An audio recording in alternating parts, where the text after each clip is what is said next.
High পাখি, tata পাখি, tata.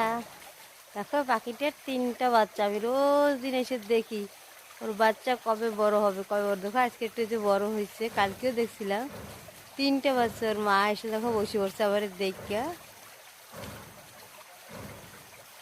কত ভালো লাগে না বলো, 3টে বাচ্চা। এর মা একটু আগে খাবার নিয়ে এসছে ওর জন্য। ছোট্ট একটা বাসায় 3টা বাচ্চা নিয়ে দেখো মা কীভাবে বসে আছে। আর নিচে দেখো জল, আমি ওর জন্য রোজ দিন দেখতে আসি যে পরে নাকি জলে। এ দেখো